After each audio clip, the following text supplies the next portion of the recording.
Hello, it's like 10:30 and today is August 20th, 2025 and I'm gonna talk about two things. Okay, so I'm back beside the bedrock because it's so windy, but I'm half naked for sunshine and barefoot for grounding or earthing because it works. So I'm gonna talk about two things, one serious and one that has to do with communication. Bear with me.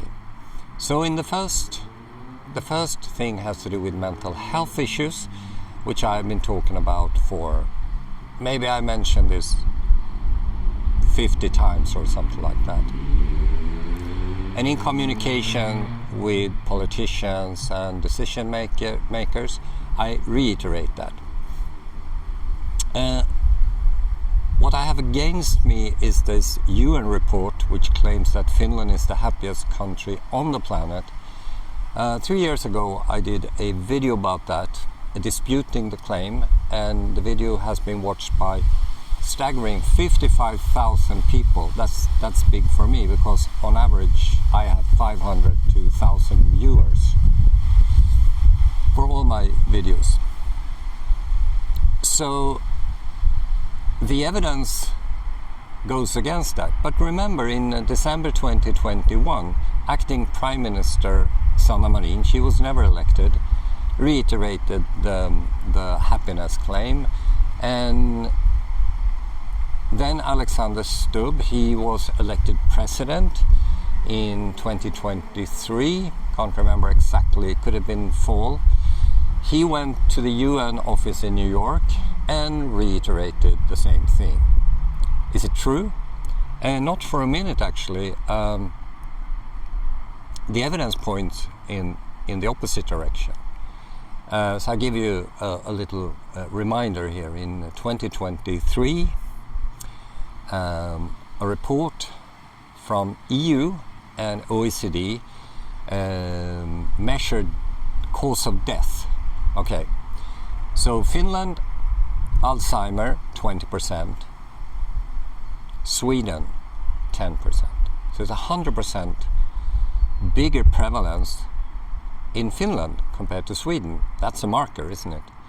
And later that year, in November, a lady running an organization who pushed for single motherhood said that Finland has the highest rate of depression in the EU. I think then the year after, in 2024, the Brain Foundation here, the Finnish Brain Foundation, predicted that 50% of the women and 30% of the men over the age of 45 will contract a serious brain disease. They mean Alzheimer's and or dementia. It's very similar, but it's actually two different things. And in 2025, my former employer, the University of Helsingfors, claimed that 77% of all Finnish women and 70% of all Finnish men will receive a psychological, behavioral or neurodevelopmental diagnosis. I remember no one believed me when I mentioned the 50 and 30%. But then when I showed people the 77% and 70% assessment, they didn't believe that either, even though I showed that a picture. So yesterday, Finnish media reported that a young politician, he was in the parliament, only 30 years old, was found dead. According to the police, he committed suicide. A young person committing suicide in the happiest country on the planet. I mean, it's a warning signal, isn't it? I'll leave it by that, and I think what you should think about is to be nice to people.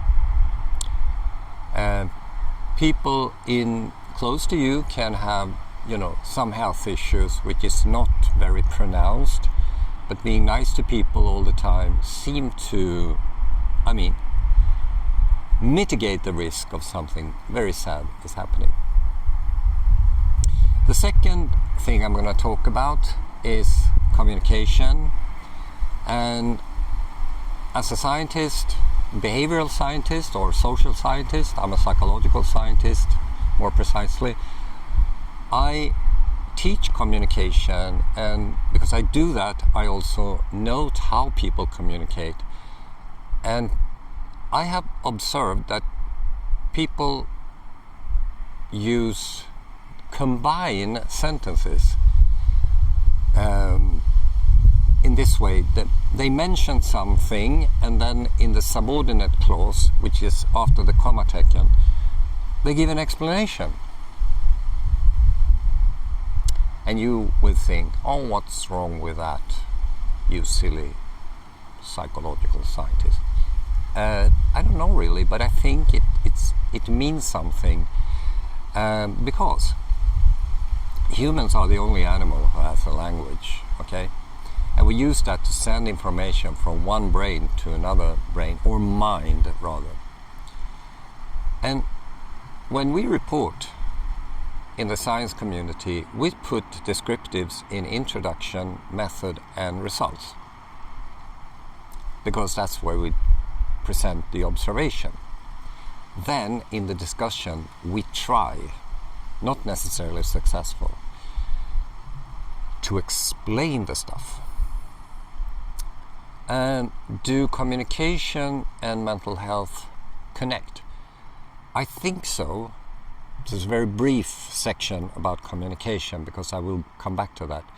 So I think it does, because the way we communicate to other people will influence how they feel. We can use polemics, which means verbal war. We can speak in a very condescending tone to people and basically destroy their self-esteem. And with a low self-esteem comes elevated failure expectancies. That's bad. We can also push the envelope, so to speak. So trying to persuade people that your viewpoint is correct. Both of these does not pay off. It's a loser's concept. In science, in the science community, we try to apply reasoning or reason. That is talking without winning. So could ways of communication explain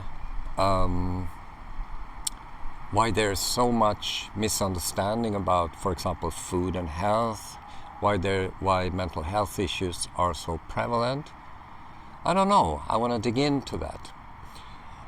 And remember, you can order my masterclasses, and you can connect with me to sort of mimic my lifestyle to improve health. See you next time.